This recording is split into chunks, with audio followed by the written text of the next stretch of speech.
नमस्कार, मैं संजय सनम आप सबका सादर अभिवादन। दोस्तों, पहलगाम की दुर्घटना के बाद, उस भयावह घटना के बाद सोशल मीडिया में युद्ध के बादल निरंतर छाए हुए हैं। लेकिन सवाल यह है कि क्या वास्तव में पाकिस्तान से शॉर्ट टर्म का या लॉन्ग टर्म का युद्ध होगा?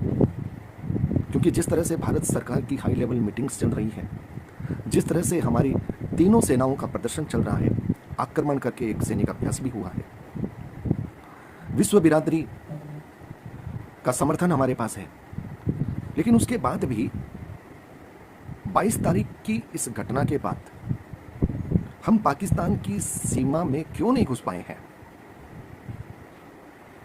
क्या यह देरी पाकिस्तान को मजबूत होने का मौका नहीं दे रही? क्या यह देरी भारत की पाकिस्तान विजय में बाधक नहीं बनेगी? यह सवाल है। भारतीय सेना जिस रूप में अब अपनी तैयारी कर रही है, क्या यह तैयारी पहले नहीं थी? सवाल तो पहलगाम के हादसे के भीतर भी है कि बचाने वाले हाथ कहां थे। वहां के लोगों ने जो बात कही है कि कई कई किलोमीटर तक कोई सुरक्षा बल या पुलिस का जवान उन्हें नहीं दिखा था। आखिर ऐसा क्यों हुआ था? क्या हमारे सुरक्षा बल इतने निश्चिंत हो गए थे कि अब कुछ नहीं होगा? और अगर इतना अच्छा माहौल बन भी गया था, तब भी उनकी तो जिम्मेदारी थी, उनकी तो अपनी ड्यूटी रही होगी। कहां थे वे? यह सवाल अहम है। मुझे विश्वास है कि सरकार ने भी चूक मानी है, तो सरकार भी कहीं ना कहीं इस चूक की जड़ तक जाएगी कि चूक कहां हुई है। क्योंकि 27 जिंदगियां गई है साहब, ये छोटी बात नहीं है। देश के अंदर एक उबाल है भावनाओं का। सरकार ने डिप्लोमेटिक स्ट्राइक कर दी, उसका भी असर पाकिस्तान पर है, निश्चित रूप से है। दूरगामी परिणाम बहुत खतरनाक पड़ेंगे।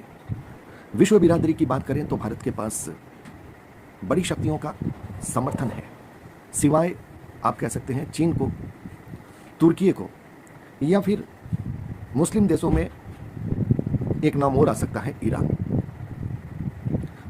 वैसे देखा जाए तो हमारा जो पड़ोसी है बांग्लादेश, वो भी पाकिस्तान से गलबैयां कर रहा है। तो सवाल यह बन रहा है कि इस घटना के होने के बाद 24 से 48 घंटे के अंदर हम पाकिस्तान की सीमा में क्यों नहीं घुस सके? वो तैयारियां अब हम करते क्यों दिख रहे हैं? और ये जो हमारी देरी है, ये देरी पाकिस्तान को मजबूत करने का मौका दे रही है। जैसा कि सोशल मीडिया में जो खबर आ रही है कि तुर्की के विमान आ चुके हैं, चीन की मिसाइल्स आ चुकी हैं, तो वो पाकिस्तान को कहीं ना कहीं मजबूती दे रही है। और दूसरी सबसे बड़ी बात यह भी सच है कि हमें युद्ध करने से पहले 100 बार सोचने की भी दरकार है। क्योंकि हमारे सामने जो है, न तो उसके पास इज्जत है, न उसके पास कोई समृद्धि है,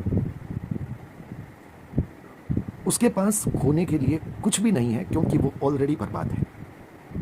पर हमारे पास खोने के लिए बहुत कुछ है। इसलिए युद्ध में चाहे हमारी स्थिति कितनी ही मजबूत क्यों ना हो, जिसके पास खोने के लिए बहुत कुछ होता है, यह उसकी अपने आप में एक बड़ी कमजोरी भी होती है।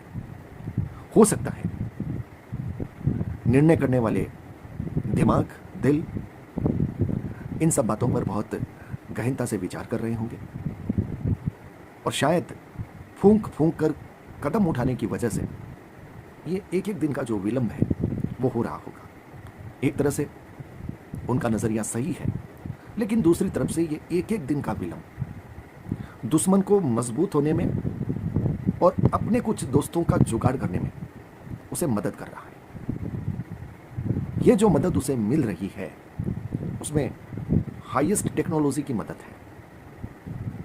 वो मदद कहीं इस युद्ध में हमारे लिए कुछ अतिरिक्त नुकसान कर सकती है। इसलिए मैं कह रहा हूं कि अगर घटना होने के 48 घंटे के अंदर हम घुस गए होते तो शायद वो हमारा पक्ष और हमारा पलड़ा बहुत अधिक मजबूत होता, क्योंकि सहानुभूति का जो ज्वार था वो उस वक्त हमारे साथ था। बेशक जिन लोगों ने समर्थन दिया है वो आज भी साथ है, लेकिन जैसे जैसे वक्त गुजरता है भावनाओं की का जो वो स्पंदन है वो कहीं ना कहीं कम होता जाता है। कोई घटना होती है, उस घटना की प्रतिक्रिया में अगर आप कुछ कर बैठते हैं तो फिर उस वक्त जो आपके देश हैं जिनको आपने घटना बता दी और आपने तुरंत अपना एक्शन ले लिया, तो उनका सहयोग, उनका साथ थोड़ा और अधिक स्थायी होता है। ये एक व्यवहारिक पक्ष की बात मैं कह रहा हूं।